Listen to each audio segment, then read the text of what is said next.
Esqueça a ideia de que você vai visitar apenas uma grande obra de engenharia. O que você vai pisar agora é quase um corredor entre a ambição humana e a morte, onde progresso e pânico andavam lado a lado. Imagine o ano de 1880. Você está no istmo do Panamá, diante de um sonho que parece impossível e inevitável ao mesmo tempo. Abrir uma passagem entre dois oceanos, como se alguém tentasse rasgar a própria espinha do continente. No mapa, tudo parece elegante. Atlântico de um lado, Pacífico do outro, uma faixa estreita no meio, quase um atalho óbvio. Mas quando você aproxima o rosto dessa linha, ela deixa de ser geografia e vira febre, pedra e barro. O ar chega pesado, úmido, colando na pele, como pano molhado. Você respira cheiro de terra revolvida, óleo, madeira encharcada e suor velho. O sol queima, a água cai, e entre um extremo e outro, ninguém trabalha seco. Entre homens recém-desembarcados, circula uma fama terrível. Há quem diga que aquele lugar não deixava ninguém durar uma semana inteira, sem adoecer, desmaiar ou desaparecer da fileira. Talvez fosse exagero, talvez fosse medo, mas medo ali também era informação. Navios despejam operários, engenheiros, ferramentas, ferro, comida, promessas, tudo chega com barulho de metal e pressa de império. Você vê rostos cansados antes mesmo do primeiro turno, como passageiros que perceberam tarde demais que compraram passagem para um inferno úmido. Agora desça do discurso oficial e ande rente ao chão. Suas botas afundam, os trilhos tremem, carros de terra passam rangendo, homens berram ordens por cima do vapor. Cada passo parece provisório, como se o solo ainda discutisse sua permanência. A chuva não é detalhe de cenário, ela manda. Cai de repente, grossa, quente, batendo em lona, capacete e barraco com um som de tambor contínuo. Em minutos, o canteiro muda de forma, como uma cidade montada sobre sabão. Você vê pás virarem inúteis, valas sumirem, barrancos escorrerem, a lama sobe pela canela e pesa como chumbo. Não é só sujeira, é um elemento vivo, quase hostil, que engole roda, trilho, agenda, cálculo, orgulho e fôlego. E então existe o inimigo que você não enxerga. Não chega com uniforme nem explosão. Chega em febre, tremor, suor frio, olhos opacos. O trabalhador parece apenas cansado num dia e no outro já virou silêncio de enfermaria. Ninguém ali entende direito o mecanismo da sentença. O mosquito ainda não é o vilão reconhecido. Muitos culpam o ar, o pântano, a noite, a podridão, o azar.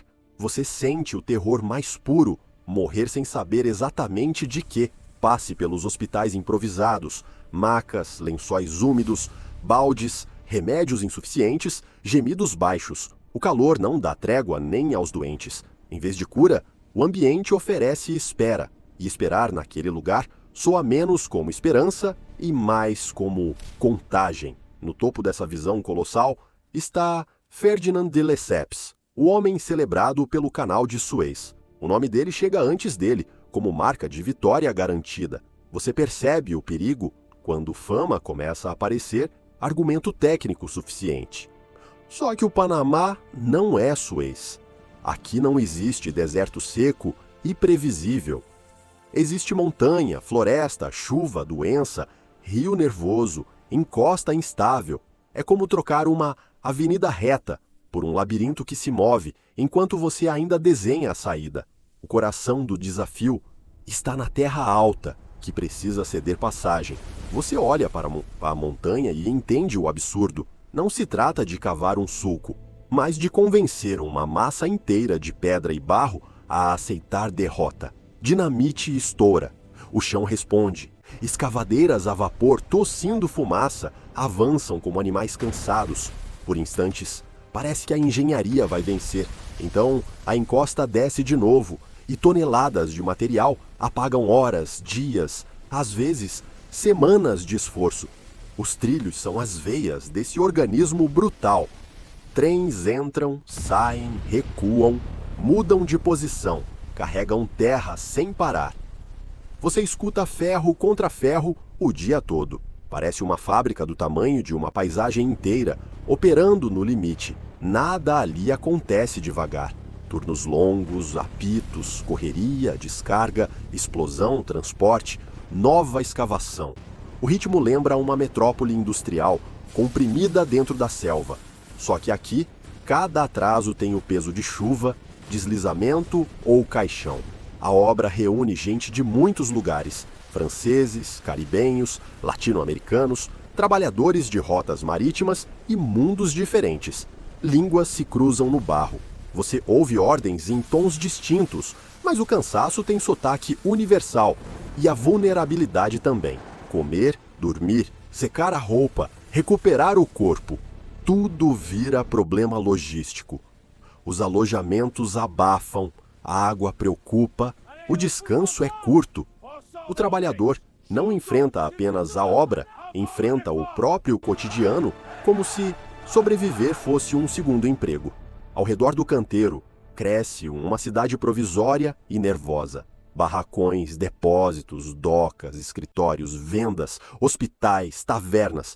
Você não vê elegância colonial, vê urgência empilhada. É um organismo improvisado, pulsando dinheiro, doença, pressa e oportunismo no mesmo compasso. De dia, o comércio vende alimento, ferramentas, bebida, consolo e ilusão. À noite, a luz amarela recorta fumaça, vozes e passos inseguros.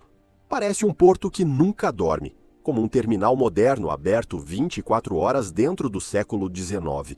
Cada nova remessa de equipamento reforça a promessa de grandeza. Cada novo enterro desmente essa promessa em silêncio.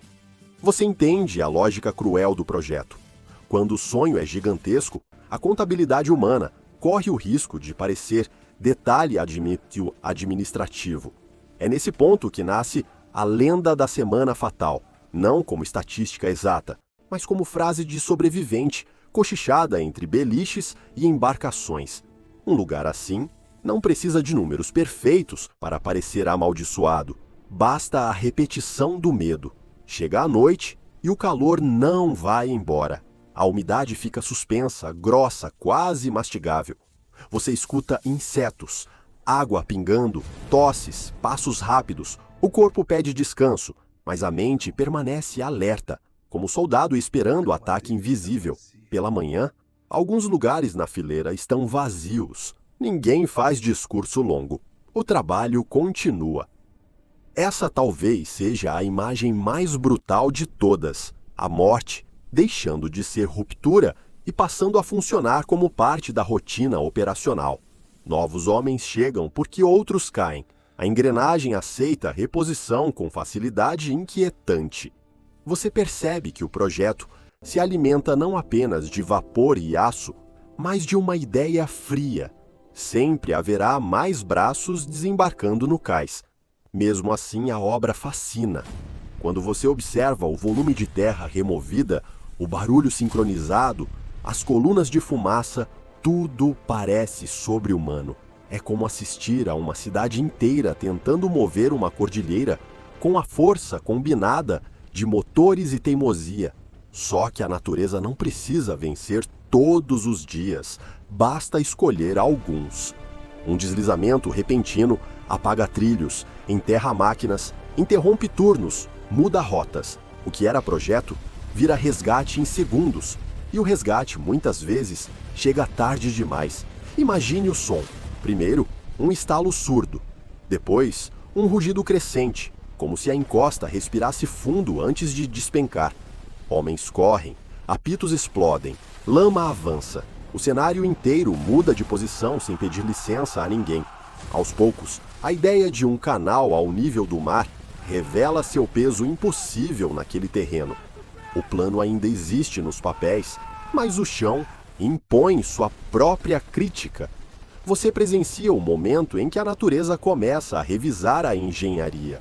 E enquanto a terra resiste, o dinheiro sangra. Investidores querem resultado. Cronogramas escorregam. Notícias preocupam. confiança se desgasta. O canteiro continua ruidoso, mas por trás do vapor cresce um som mais perigoso, o da credibilidade rachando por dentro. A obra que deveria simbolizar domínio passa a expor fragilidade. Você olha em volta e percebe que não existe conquista limpa. Cada metro aberto cobra demais.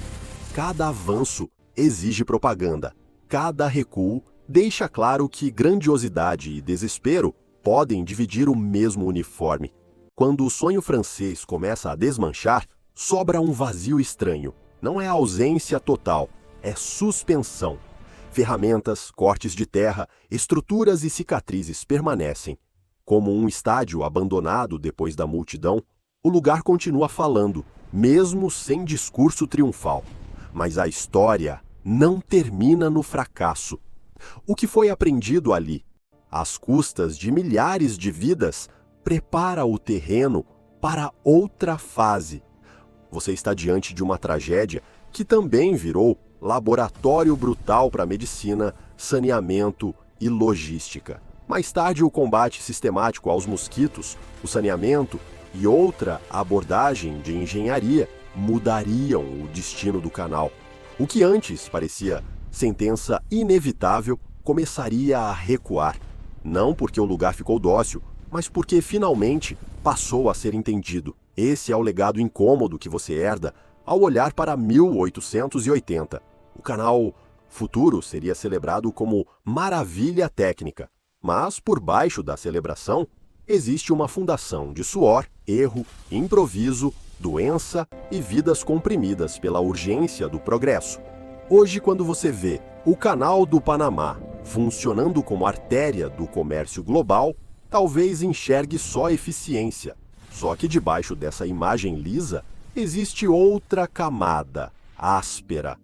O presente navega sobre um passado encharcado, febril e instável. E talvez o mistério mais inquietante seja esse: quantas histórias ficaram enterradas na lama antes de virarem relatório, mapa ou fotografia? Quantos nomes a chuva apagou? O canal abriu passagem para navios, mas fechou para sempre a memória de muitos. Se você curte viajar no tempo e enxergar o passado com olhos de cinema e pés no chão da história, se inscreva no canal Fatos do Passado e comente qual lugar impossível você quer reconstruir no próximo vídeo.